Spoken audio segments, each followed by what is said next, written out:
Bernal, Potrero, San Miguel, Telegraph. There are 47 named hills in San Francisco. And as those people who have spent their lives fighting for social and economic justice here know, there's always that one more hill to climb.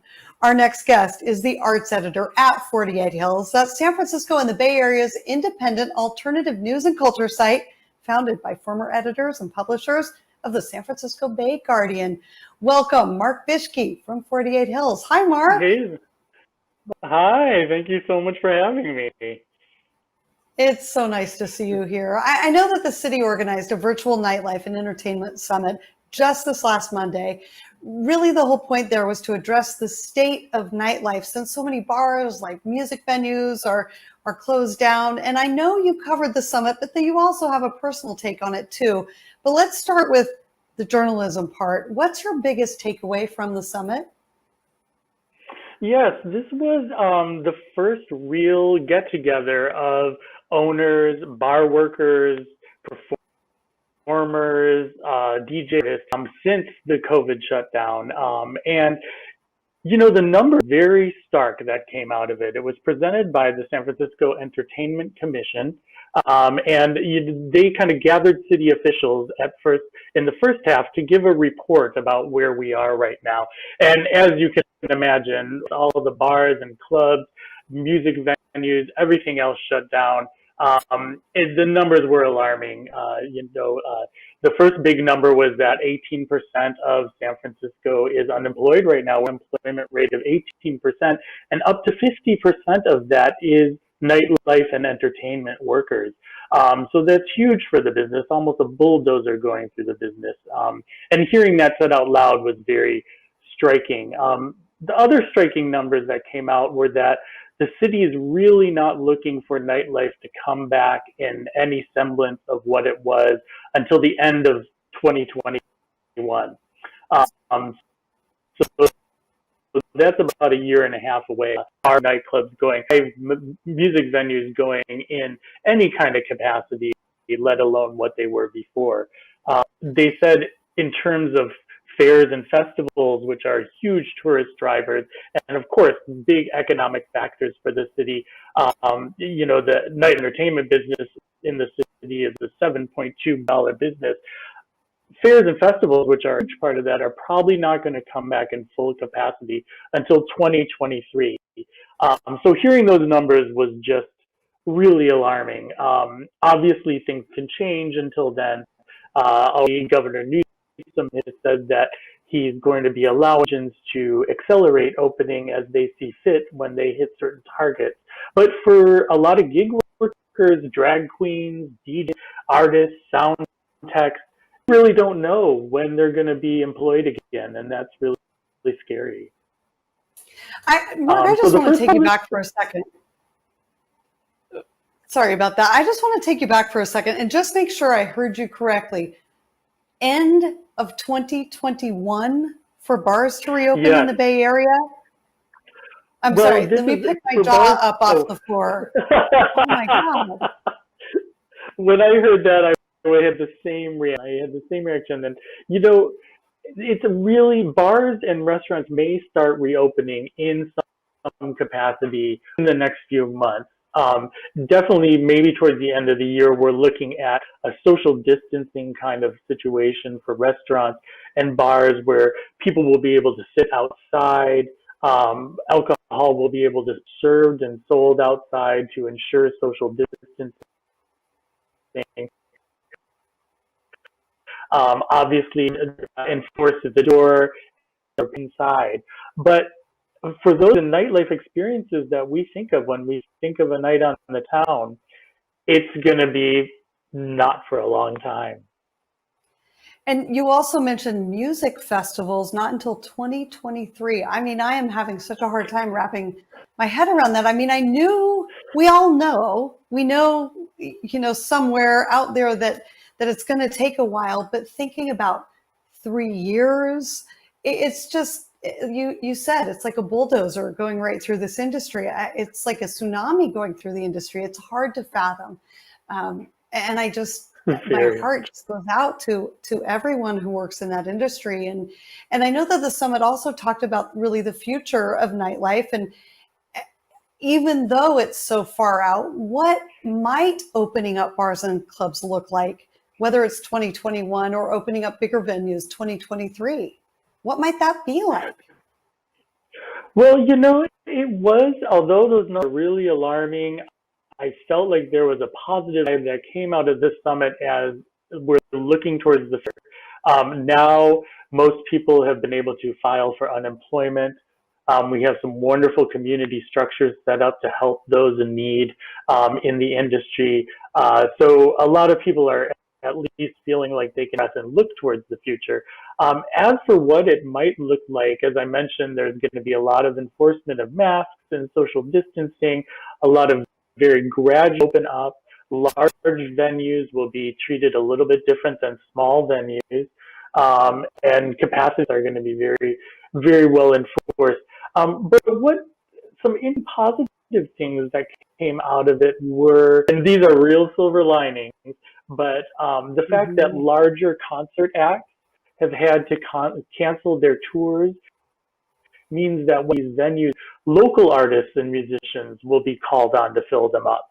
The same with certain traveling museum shows, the same with performers. So we might see a renaissance of local arts um, in our big performance halls, in our main spaces, simply because of travel here.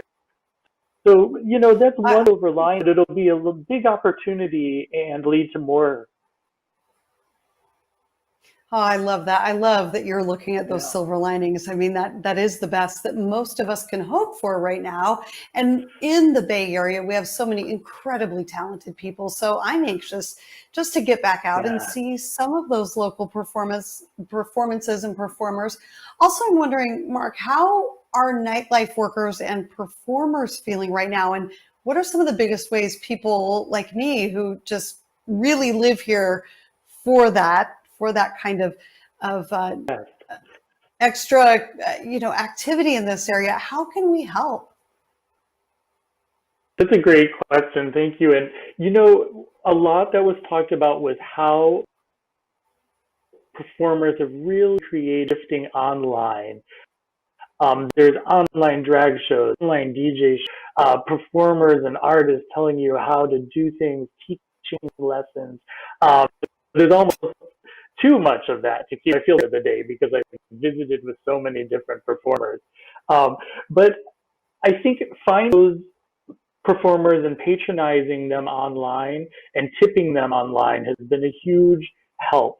There's also been GoFundMe's and other crowdfunding situations that have been put in place for bar owners. A lot of bar owners are feeling a little desperate right now because they still have to pay rent and cover. Of course, they can't open.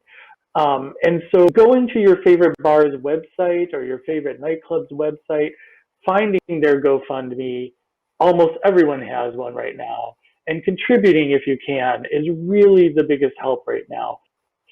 Reach your favorite performers who probably have a personal GoFundMe or crowdfunding. The best way to help right now. Well, Mark, in addition to being a journalist, you also own one of my all-time favorite Bay Area bars. It's a true San Francisco institution, the Stud. I mean, who among us doesn't have a story about the Stud? And we heard late last night that the Stud is closing. I'm in total shock. I'm so, so sorry. Can you tell us a little bit more about that? Thank you so much for that question, Jennifer. It's a huge announcement, and we're right now in the middle of a process of mourning as well as a process of figuring out our next steps. We really had to make the choice between paying rent and utilities and not being able to any revenue and closing up shop now so that we could reopen in the future somewhere else and keep this stud alive for patients. I think it's a decision a lot of small bars are going to be facing in the future, which is so and reflects where we're at. Like other places, we've launched a GoFundMe that's online. You can find out more details about that at sf.com.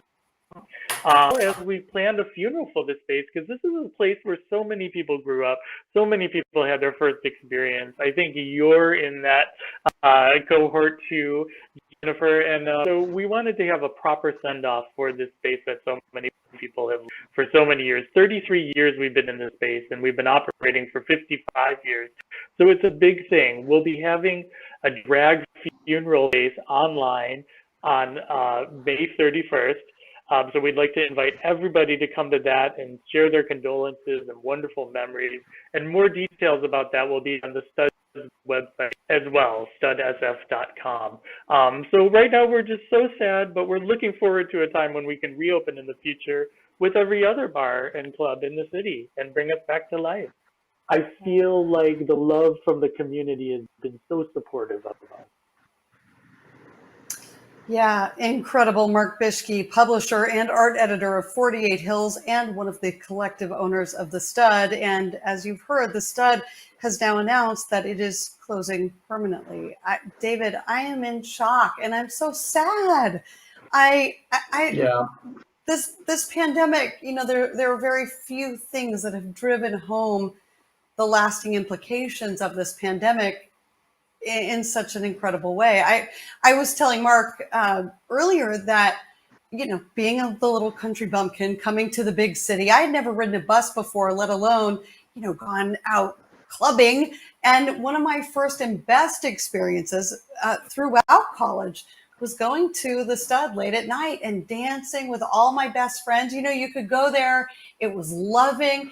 Guys wouldn't hit on us. It was perfect, you know, for a group of young women who just wanted to go and dance and have a blast. I just have so many wonderful and fond memories of that place. I just hope, beyond all hope, that they will reopen. It might not be in the same place, but that they will reopen again someday. What do you think about all of this? Well, I remember my first day in San Francisco was October 1st, 1986. And I'm quite sure that my second night was at the Stud. I'm pretty sure that when they have that drag funeral next week, if they look maybe behind one of the crates, they might find a kind of Alexander Julian 1980s a very preppy T-shirt that I'm sure I tossed off before I went to the dance floor. You can sell that thing. I buy that on eBay, by the way. I would totally buy that on eBay. And I am hoping that